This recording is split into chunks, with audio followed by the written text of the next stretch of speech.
اللہ الرحمن الرحیم وصلی اللہ علی النبی الامی وعلی آلہ وصحبہ اجمعین۔ ناظرین محترم، اللہ تعالی ہمیں آج ایک اور اعزاز اور سعادت عطا فرما رہا ہے۔ رسول کریم علیہ السلام کے جلیل القدر صحابی، عالی مرتبت صحابی اور بلند بخت صحابی حضرت سیدنا حذیفہ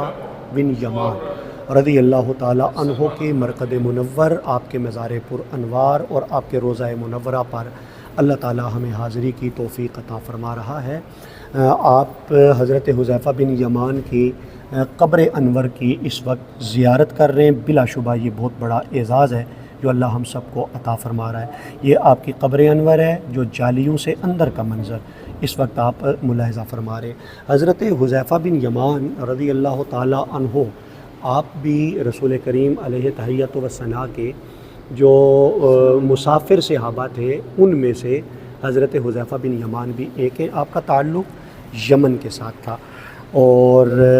حضرت حذیفہ جس وقت یہاں پہنچے تو اللہ تعالیٰ نے آپ کو حضور علیہ السلام کی بارگاہ اقدس میں حاضر ہونے کا اعزاز عطا فرمایا۔ کلمہ پڑھا، آپ مسلمان ہوئے اور یمان کے نام سے، بن یمان کے نام سے مشہور ہوئے، حضرت حذیفہ بن یمان۔ تو یہاں ایک اور بڑی خاص چیز ہم اپنے ناظرین کو دکھانا چاہیں گے۔ یہ ایک تصویر آپ کو نظر آ رہی ہے، تصویر کے نیچے ایک عبارت آپ ملاحظہ فرما رہے ہیں۔ یہ 1931 کے اندر 1931 میں اور 1350 ہجری کے اندر حضرت حذیفہ بن یمان اور بالکل ان کے ساتھ متصل حضرت عبداللہ بن جابر، حضور علیہ السلام کے صحابہ کی زیارت کرنے والے اور بعض روایات میں بذات خود صحابی، ان کی قبر انور بھی ان کے بالکل قریب موجود ہے۔ تو ان دونوں نے خواب میں جو مدائن کے گورنر، چونکہ عراق کے شہر مدائن کے اندر ان کے مزار ہیں، تو بالکل یہ دجلہ کے کنارے تھی ان کی قبریں، تو گورنر کو خواب میں آ کے بتایا کہ ہماری قبروں کے اندر پانی آ رہا ہے۔ تو انہوں نے ایک بڑے اجتماع کے سامنے، ایک بڑی جماعت کے سامنے ان کی قبر کشائی کی۔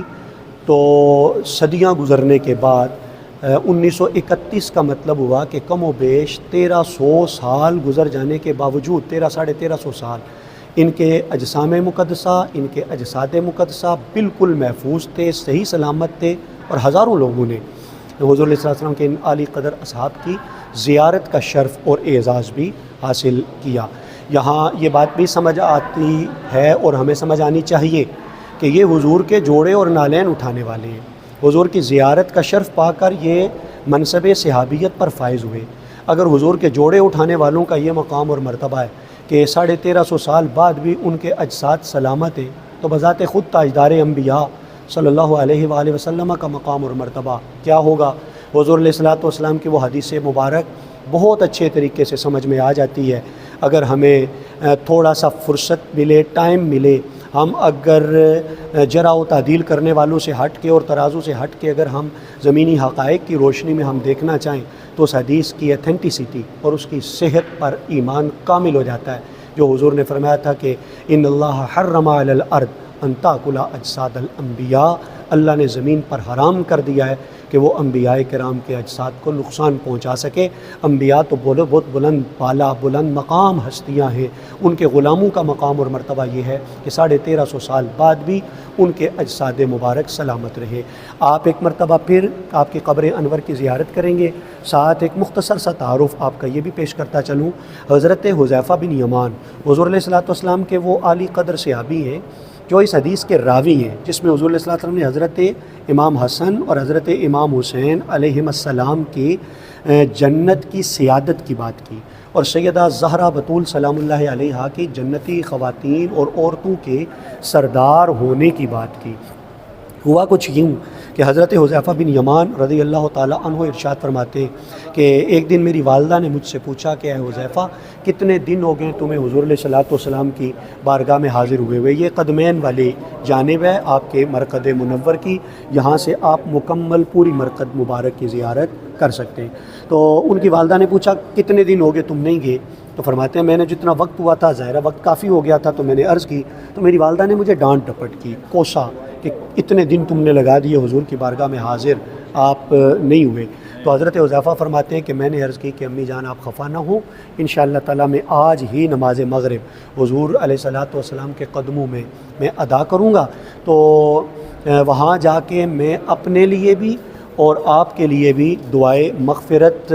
کی التجا کروں گا، بخشش کی دعا میں حضور علیہ الصلاۃ والسلام سے کرواؤں گا۔ حضرت حذیفہ فرماتے ہیں کہ میں حسب وعدہ حاضر بارگاہ ہوا، نماز مغرب حضور علیہ الصلاۃ والسلام کی ابتدا میں نے ادا کی، مغرب کے بعد میں وہیں بیٹھا رہا یہاں تک کہ آقا علیہ السلام عشاء کے لیے تشریف لائے۔ حضور علیہ الصلاۃ والسلام نے نماز عشاء پڑھائی، نماز عشاء کی ادائیگی کے بعد میں ہولے قدم ہوں آقا علیہ الصلاۃ والسلام کے پیچھے چل پڑا، میری آہٹ سنی تو چہرہ انور پیچھے کی طرف موڑے بغیر ہی حضور علیہ الصلاۃ والسلام نے پوچھا کہ کون ہے، کیا حذیفہ ہے؟ تو میں نے عرض کی یا رسول اللہ میرے ماں باپ آپ پر قربان میں حذیفہ ہوں۔ تو آقا علیہ الصلاۃ والسلام نے مجھے دعا دی اللہ تیری بھی مغفرت فرمائے اور تیری والدہ کی بھی مغفرت فرمائے۔ گویا گھر میں جو بات چیت ہو رہی ہے ان کی اور ان کی والدہ کی، اور یہ وہاں پہ یہ والدہ کو خوشخبری سنا کے آ رہے ہیں کہ میں آپ کے لیے دعائے مغفرت کروں گا، ابھی زبان پر یہ اپنا مدعا لائے نہیں ہے، التجا کی نہیں، اور بارگاہ رسالت سے عنایت کا سلسلہ جو ہے وہ جاری و ساری ہو گیا، اور حضور علیہ السلام نے اپنی عطاؤں کے دروازے کھول کر وہی دعا انہیں ارشاد فرمائی۔ دعا دینے کے بعد پھر آقا علیہ السلام نے فرمایا کہ حذیفہ آج میرے پاس اللہ کی طرف سے ایک ایسا فرشتہ آیا ہے، اس فرشتے نے میرے پاس آنے کی اجازت چاہی، آج کی رات سے پہلے وہ فرشتہ کبھی زمین پر نہیں اترا تھا، اس نے آ کے مجھے رب کا سلام بھی دیا اور مجھے یہ بشارت بھی دی کہ حسن و حسین جنتی جوانوں کے سردار ہیں، اور سیدہ فاطمہ زہرا سلام اللہ علیہا جنتی خواتین کی سردار ہیں۔ تو حضرت حذیفہ رضی اللہ تعالیٰ عنہ کا گویا اس اعتبار سے یہ بھی ایک اعزاز ہے۔ ایک آخری بات ان کے تعارف کے حوالے سے عرض کروں کہ ہجرت مدینہ کے وقت جب مواخات قائم فرمائی حضور علیہ السلام نے بین الاصحاب، تو حضرت حذیفہ بن یمان کو حضرت عمار بن یاسر کا بھائی حضور علیہ السلام نے بنایا تھا۔ اس اعتبار سے جس دھڑے میں حضرت عمار بن یاسر ہمیں کھڑے دکھائی دیتے ہیں، وہیں ہمیں حضرت حذیفہ بن یمان کھڑے دکھائی دیتے ہیں۔ میری مراد یہ کہ آپ مولا علی المرتضیٰ کرم اللہ وجہ الکریم کے ساتھ ساری زندگی رہے، یہاں تک کہ جنگ صفین میں بھی روایات میں ہے کہ آپ مولا علی کے لشکر کا حصہ تھے، شامل تھے، آپ نے وہ وفا نبھائی، وہ لاج رکھی اپنے اس تعلق کی زندگی کے آخری سانس تک۔ حضرت حذیفہ بن یمان کا ایک اور اعزاز، آپ کو رازدان مصطفیٰ کہا جاتا ہے۔ رازدان مصطفیٰ کو اس لیے کہا جاتا ہے کہ آقا علیہ الصلاۃ والسلام نے بہت سے منافقین کے بارے میں آپ کو بلا کے ان کے ناموں کے ساتھ آگاہ کیا کہ فلاں بھی منافق ہے، فلاں بھی منافق ہے، فلاں بھی منافق ہے، اور ساتھ فرمایا تھا کہ اس وہ راز رکھنا ہے، لیکن ان لوگوں پر جن کے میں نام بتا رہا ہوں کڑی نظر رکھنی ہے، ان کی نگرانی کرنی ہے۔ تو گویا حضرت حذیفہ بن یمان وہ ڈیوٹی بھی ساری زندگی نبھاتے رہے۔ حضرت سیدنا عمر فاروق رضی اللہ عنہ کا معمول مبارک تھا کہ اگر مدینہ میں کوئی شخص فوت ہو جاتا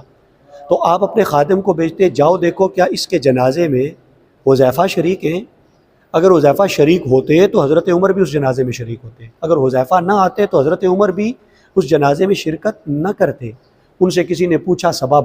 تو آپ نے ارشاد فرمایا کہ چونکہ منافقوں کا علم حضور نے حذیفہ کو عطا کیا ہے، تو حذیفہ جس کے جنازے میں شریک ہو میں سمجھ جاتا ہوں وہ صاحب ایمان ہے، اور اگر حذیفہ کسی کے جنازے میں نہ جائے تو میں سمجھ جاتا ہوں کہ یہ منافق ہے۔ حضرت عمر فاروق حضور کے جلیل القدر صحابی، امیر المومنین، خلیفہ راشد، ان کا یہ طرز عمل ہماری یہ رہنمائی کرتا ہے کہ ایمان اور نفاق یا ایمان اور عدم ایمان اگر ہم نے کسی کے حوالے سے یہ بات جاننی ہے تو اپنی مرضی سے نہیں جاننی، بلکہ اس کا جو معیار حضور نے قرار دیا صلی اللہ علیہ نبی الکریم،